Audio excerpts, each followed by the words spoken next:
Thanks for joining me today. Tell me a little bit about what you do and how long you've been doing it.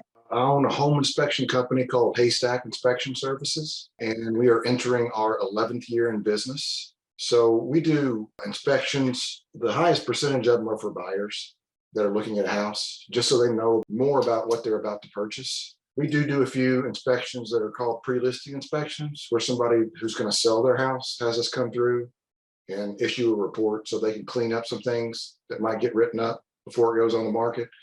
And then we do some commercial inspections as well. What are some of the key issues that you're seeing in terms of employment? With some of the programs that came out during COVID, a lot of people didn't want to work. I'm not aware of where we are with that right now, but I don't think there is as much support for them staying at home as there used to be, but it doesn't seem like a lot of those people still want to go back to work. And in our industry, it's actually challenging to get licensed as a home inspector. There's a lot of schoolwork that goes into it, and there's a national exam that you have to pass to get licensed, and a lot of people can't pass it. Okay. Which cuts down on the number of candidates we have.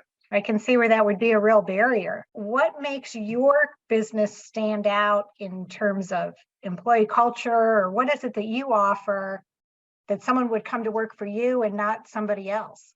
Well, with us, the longer someone stays, the more money they make automatically. So there's a built-in incentive to stay with the company. We'll have a lot of fun. We work hard and we play hard. So we do a lot of team building. We get together on a regular basis and share ideas. As you've grown, are there any challenges that you face with your Always. team, and how did you overcome them? What did you learn? I learned along the way there's certain investments that shouldn't be made as far as return on investment goes. I just kind of learned that the hard way by trying things that didn't work. And it's difficult to find quality people. It's challenging. Well, our key hire as far as inspectors go are an inspector that's already licensed, that has some experience, but they have to have all the right characteristics too. And I know quite a few inspectors who have had challenges getting their phone to ring, and they've been picked up by companies pretty quickly because they're licensed and they already have experience. So it doesn't take 6 months to train them, but oftentimes they're not the right person. So it doesn't work out. Yeah, there's a reason their phone isn't ringing. Right. What advice would you give to someone who's trying to grow their team? Fire fast and hire slow. Sometimes easier said than done. Yeah, it is. How do you know when it's time to take that action to move that person along? There are, key attributes that people have to have. And if they don't have all of them, they're lacking some critical ones. I think a lot of company owners would try and coach them through that or change their personality somehow. And the vast majority of the time, that just doesn't work. And, if it's not a good fit, it's not a good fit for them either. So you may as well let them find something else that's a better fit for them. That's a great answer. And I'm sure a lot of people are going to learn from that. If you could begin this whole journey again, is there anything you would do differently? Yeah, like I mentioned, there's certain things that I wouldn't invest in. And there's certain things that I would invest in sooner than I did. For instance, what we call a client care coordinator, or like an office manager, and what we call a growth coordinator, which is like a sales and marketing person. I would have hired them maybe a year after I started instead of waiting. I think that if you figure out what you like to do and what you don't like to do, and then you hire people to do what you don't like to do, even though it seems like a heavy investment, it usually pays for itself and it makes for a happier business owner. Obviously, you've put those people in place now to do Yes. those things that you don't want to do. So where are HayStack Inspections? Where are you going in the future?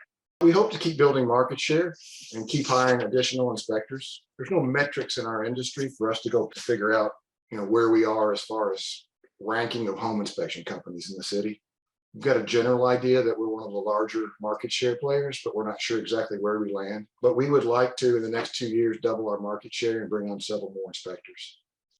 How are you going to find those people if it's a challenge now? We really kind of got outside the box with that because I tried Indeed and I tried recruiters.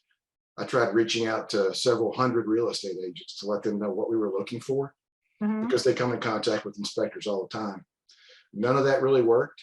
So I actually networked my way into a national home inspector training school. And there's a gentleman that travels around the Southeast and does classes for this organization. So I networked with him. When he comes to town, I help him do field training for these inspectors that are being trained. And I always identify a couple I think are sharp. And that's where I found the last 2 hires that I made. That's awesome. So you actually get to see them in action Right. before you pursue them. Wow, that's a huge advantage. What a great strategy. Anything else you want to share about your company and about your culture and how you treat and retain people? I've read several good books over the last year or so. Okay. One of them that is a really easy read that had a big impact on me is called Who, Not How.